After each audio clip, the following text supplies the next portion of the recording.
Semiconductor.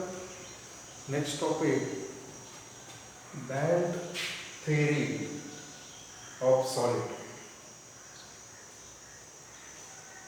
Band theory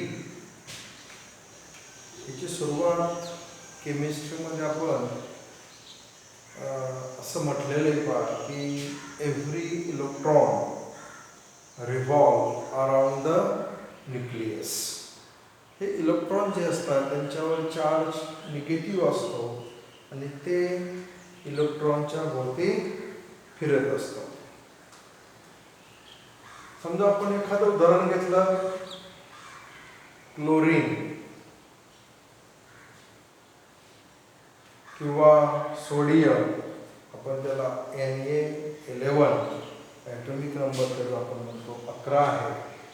तर त्याचं सुरुवातीला आपण इलेक्ट्रॉनिक कॉन्फिग्युरेशन पाहतो आणि आपण म्हणतो की electron revolve around the nucleus. Electron फिरत असतात पण प्रत्येकाची कक्षा ठरलेली असते.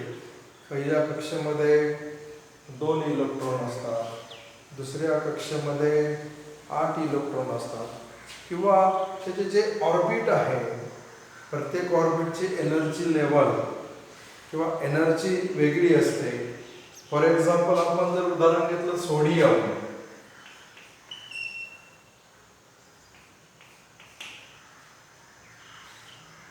तर त्याचं इलेक्ट्रॉनिक कॉन्फिग्युरेशन आपण 1s2, पहिल्यामध्ये 2 गेले, then 2s2, then 2, 3, 6 and 3s1. This is the electronic configuration of sodium. Actually जर आपण त्याची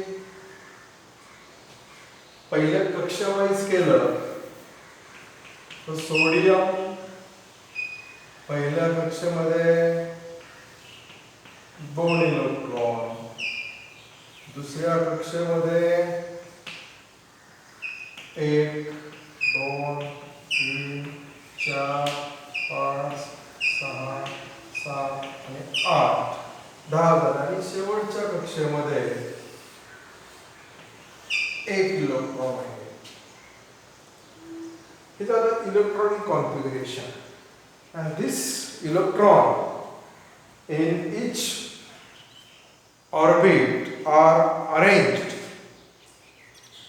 in the form of energy levels, appear in the form of energy levels. Then the first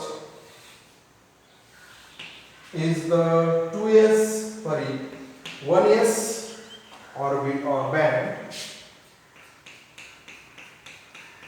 This is completely filled. This is completely filled आहे. म्हणजे पहिल्याचे आपण पाहिलं कक्षा त्याची 1s2 किंवा 1s orbit, 2s orbit, 2p orbit आणि 3s orbit असे याचे 4 ऑर्बिट आहे.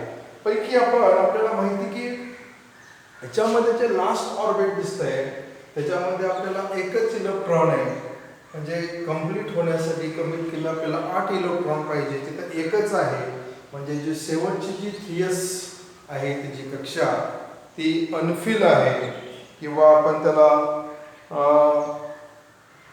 in case of sodium the 3s is called the valence band. शेवटची कक्षा आहे त्याला आपण व्हॅलन्स बँड असं सुद्धा म्हटलं जातं. तर पहिली कक्षा जी आहे त्याची 1s एनर्जी लेवलच्या स्वरूपात जर आपण मांडायचं ठरवलं तर this is first energy level is called 1s is completely filled. Second is 2s is also completely filled. Another level is 2p band. This is also completely filled. And the last is the 3s level is not completely filled or unfilled. पैकी ह्या 3 ज्या level आहेत energy level आहे ते completely fill आहे, परंतु जी last level आहे 3 years ही completely fill नाही, ती अनफिल आहे.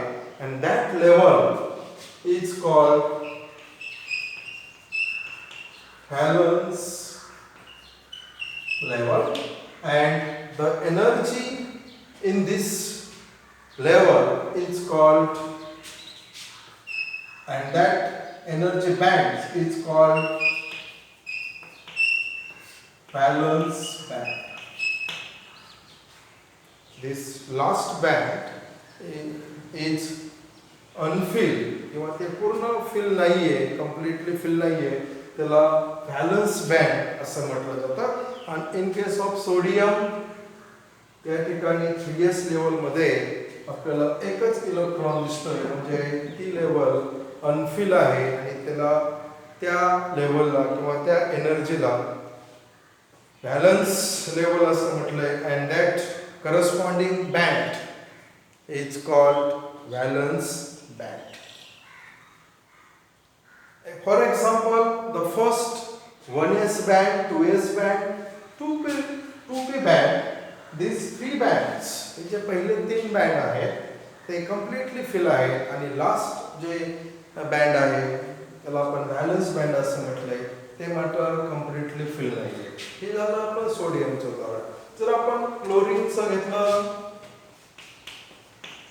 तर त्या ठिकाणी काय होणार आहे, 2 आणि शेवटच्या कक्षामध्ये 7 इलेक्ट्रॉन असतील, तिथं 8 पाहिजे. हे सुद्धा अनफिल आहे, म्हणजे तिला सुद्धा आपण व्हॅलन्स बँड असं म्हणू शकतो. म्हणजे जी आउटर मोस्ट एनर्जी लेवल असणारी शेवटची बाह्यतम कक्षा आपण त्याला म्हणतो, ती अनकम्प्लीट आहे. म्हणून एनर्जी लेवलच्या स्वरूपात आपण ह्याप्रमाणे देतो: पहिली, दुसरी, तिसरी आणि चौथी कक्षा. या कक्षेत 3s जी बँड आहे हायड्रोजनच्या बाबतीत ही unfilled आहे, and that band is called valence band.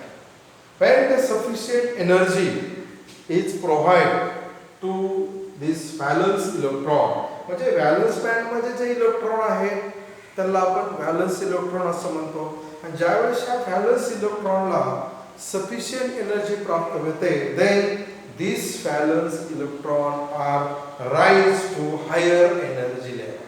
तर ते पहिल्यापेक्षा त्याच्यापेक्षा जास्त हायर एनर्जी लेवलकडे ते जाण्याचा प्रयत्न असतो किंवा ते तिकडं जातात. They immediately next energy level, and that electron from valence band can be occupied is called the conduction level, and the energy in formed by this conduction level is called conduction band. ज्या वेळेस की ह्याच्यामध्ये जे completely fill असणारे किंवा unfill असणारे valence band मधले जे इलेक्ट्रॉन आहेत त्यांना एकदा सफिशियंट एनर्जी मिळाली की ते हायर एनर्जी ऑर्बिटकडे जाण्याचा त्यांचा प्रयत्न असतो. आणि ते गेल्यानंतर तिथं परत ते नवीन बँड तयार करतात. आपण या ठिकाणी असं विचारात धरूया. अँड ह्या बँडमध्ये ज्यावेळेस ते येणार आहे त्या ठिकाणी जी एनर्जी लेवल आहे त्या एनर्जी लेवलमुळे परत एक नवीन बँड तयार होतो. This is called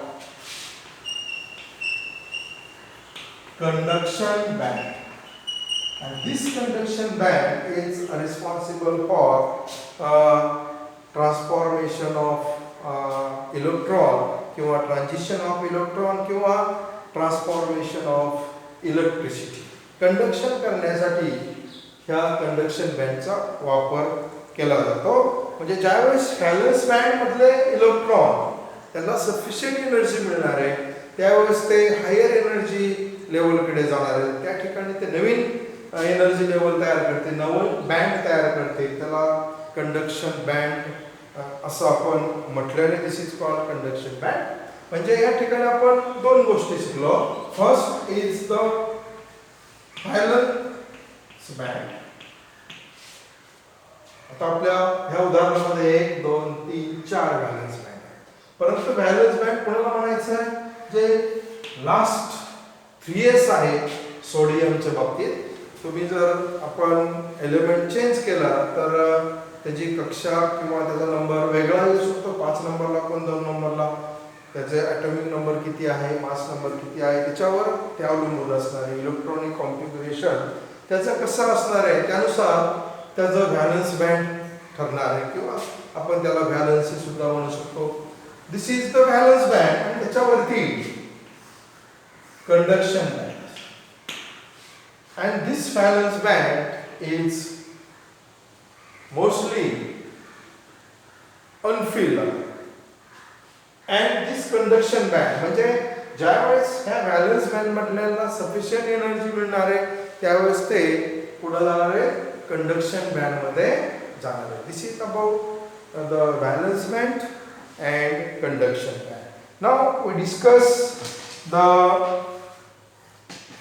this valence band and conduction band.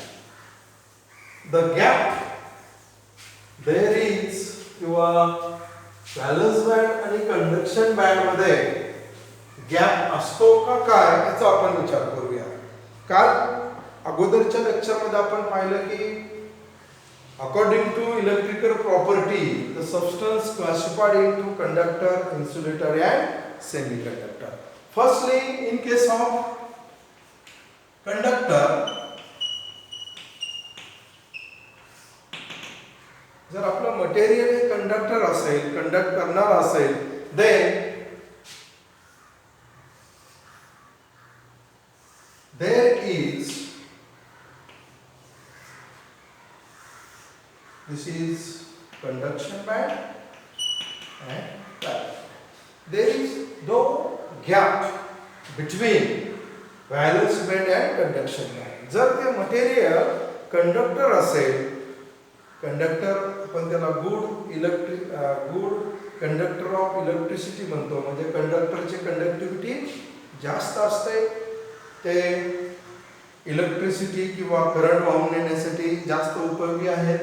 आणि त्यांचा जर विचार केला तर त्यांच्यामध्ये व्हॅलन्स बँड आणि कंडक्शन बँड मध्ये कुठल्याही प्रकारचा गॅप नसतो. They are overlap to each other. In case of conductor the valence band and conduction band overlap with each other, किंवा त्यांच्यामध्ये एनर्जी गॅप बँड गॅप किंवा कंडक्शन बँड आणि valence band मध्ये कुठल्याही प्रकारचा बँड गॅप नसतो. Band gap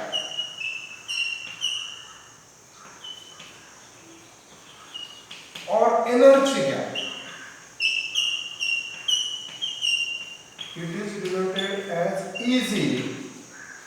The band gap or energy gap is nothing but the gap between conduction band and valence band. Conduction band and valence band मध्ये जो gap असतो, जो separation असतं किंवा जे अंतर असतं त्यालाच आपण बँड गॅप किंवा एनर्जी गॅप असं म्हटलं जातं. आणि in case of conductor there is no band gap or this band gap is equal to 0 and conduction band and valence band overlap to each other. Hence this conductor is used for conduction, easily conduction or good conduction of electricity. म्हणून याच्यामध्ये हा conduction साठी वापरतो. दुसरा concept आपण विचार करूया. In case of insulator, in case of insulator there is very big gap between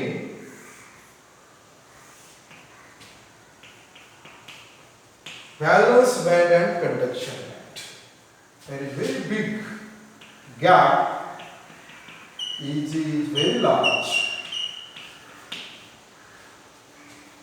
in case of insulator. Insulator जर मटेरियल असेल, म्हणजे ग्लास असेल, वूड असेल, रबर असेल, प्लास्टिक असेल, तर अशा प्रकारामध्ये एनर्जी गॅप किंवा बँड गॅप हा खूप जास्त असतो. म्हणजे ह्याच्यामध्ये इलेक्ट्रॉन व्हॅलन्स बँड मध्ये इलेक्ट्रॉन कधीच कंडक्शन बँड मध्ये जात नाही, म्हणजे इलेक्ट्रॉनचं ट्रान्झिशन तिथं होत नाहीये. म्हणून हे इन्सुलेटर मटेरियल आपण कंडक्शन म्हणून वापर त्याचा होत नाही. किंवा ते इलेक्ट्रिसिटी वाहून नेण्याचं काम करत नाही का, त्यांचा बँड गॅप हा खूप जास्त असतो. याचा बँड गॅप नाहीये म्हणून हा कंडक्शन म्हणून काम करतो. ह्याचा लार्ज बँड गॅप आहे. जर आपण ग्लासमध्ये सर्वात आपण डेन्सर असं म्हणूया डायमंड, तर त्याचा बँड गॅप आहे 5 electron volt. This is very large band gap and 1 electron volt is equal to 1.6 into 10⁻⁻19 joule एवढी एनर्जी. म्हणजे 5 इलेक्ट्रॉन गॅप म्हणजे याच्यामध्ये खूप लार्ज एनर्जी गॅप आहे. जर मटेरियल हे आपलं डायमंड असेल तर त्याच्यामध्ये सर्वात लार्ज एनर्जी गॅप असतो 5 इलेक्ट्रॉन व्होल्ट. म्हणजे in case of insulator there is very big energy gap और बँड गॅप. तिसऱ्या नंबरला आपण पाहूया सेमीकंडक्टर. सेमीकंडक्टर असं मटेरियल आहे की ते कधी कधी कंडक्टरची प्रॉपर्टी दाखवतं, कधी कधी इन्सुलेटरची प्रॉपर्टी दाखवतं. In semiconductor the energy gap is very small. This is the conduction band, valence band. Eg is small. In semiconductor there is also energy gap, but this energy gap is very small. Hence, due to this small energy gap, if the temperature of that semiconductor material is increases, then this semiconductor acts as a conductor. कारण की जर आपण temperature वाढवलं तर हा जो gap आहे तो कमी होतो. कमी झाल्यानंतर ते कंडक्शन बँड आणि व्हॅलेन्स बँड एकाला एक खेटतात किंवा ओव्हरलॅप होतात आणि मग त्यावेळेस मात्र तो सेमीकंडक्टर कंडक्टर म्हणून काम करतो. परंतु तो सेमीकंडक्टरचा मटेरियल कुठला आहे याच्यावर अवलंबून असणार आहे. इफ टेम्परेचर आपण एका कालच्या तासाला पाहिले की जर सेमीकंडक्टर मटेरियलचं टेम्परेचर वाढवलं तर त्या ठिकाणी त्याची कंडक्टिव्हिटी सुद्धा वाढते. मग या ठिकाणी जर याचं टेम्परेचर वाढतं कंडक्टिव्हिटी वाढते, याचा अर्थ काय होतो की हा बँड गॅप कमी होतो.